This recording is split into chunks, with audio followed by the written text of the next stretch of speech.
Hey everyone, today I'm going to show you a few of my favorite tools in Luminar AI for making your night sky photos look awesome.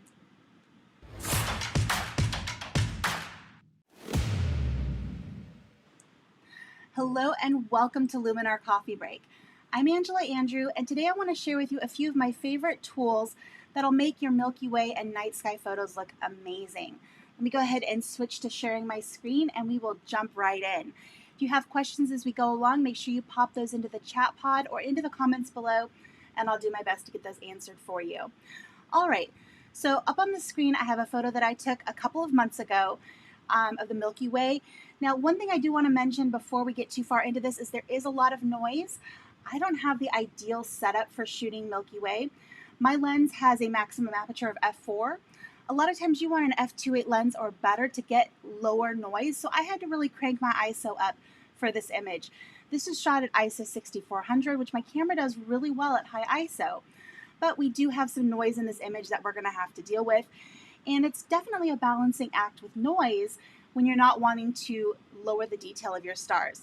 So let me show you a few of my favorite tools to go ahead and make this image look awesome. I'm going to start with our Enhance AI, and I'm going to pull that up just ever so slightly here. And you'll see that's bringing up a little bit of detail here in our foreground and creating a little bit of contrast and overall just improving the image. Hey Joseph, so glad you're able to join me today. From there, I'm going to go down to the light tool, and this is where we can start to really see this image come to life. The first thing we're going to work with is our temperature slider. I'm going to go ahead and pull this to the left, and that's going to bring out some of those blue tones in the sky. Now you'll notice if I take this too far, we start losing contrast in the Milky Way, and we start losing some of those beautiful colors. So you don't want to pull it too far. I think right about there looks good. And just that slight adjustment, let's take a look here at the before and after. Just working with the white balance makes a huge difference. All right, from there, let's go ahead and add a little bit of smart contrast. Look at how that's bringing out some of that detail in the Milky Way. That looks amazing. And from there, I'm going to go down to my curves, and we're going to do just a very, very slight S-curve. I'm going to bring the top up just a little bit, and that's brightening those highlights, and I'm going to bring it down my shadows a little bit. Just a very, very subtle S-curve to add a little bit of additional contrast. All right, so what have we done so far? Here's our before and our after. It's looking pretty good. Now let's go down the list a little bit further. Hello, Joe. So glad you're able to join me today. Let's add a little bit of structure. Now, structure does amazing things, but it can also really accentuate grain. So you have to kind of play a balancing act with this, especially if you're shooting at higher ISOs. And look, as I bring this up to the right, how that's really making the Milky Way come alive. But it's also accentuating the noise in other areas of the image. So I'm going to keep that at a relatively low amount globally, meaning affecting the entire image.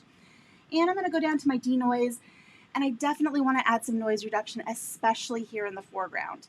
So I'm going to zoom in and get in a little bit closer here to our detail so we can see what we're looking at. And I'm going to begin with some luminosity denoise. We're going to pull that up pretty high, maybe right about there. And we'll add a little bit of color denoise, and that's going to deal with some of the little colorful flecks that we see throughout the image.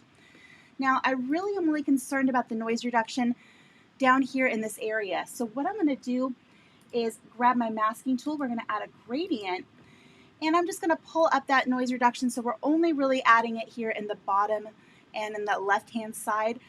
I don't want to detract from the detail that we have in the sky and all of those beautiful stars. So this way it tones down the noise here in the foreground, but we keep all of that beautiful detail up in the sky. All right, let's go ahead and close out of that. I want to do a couple more small things with our Milky Way.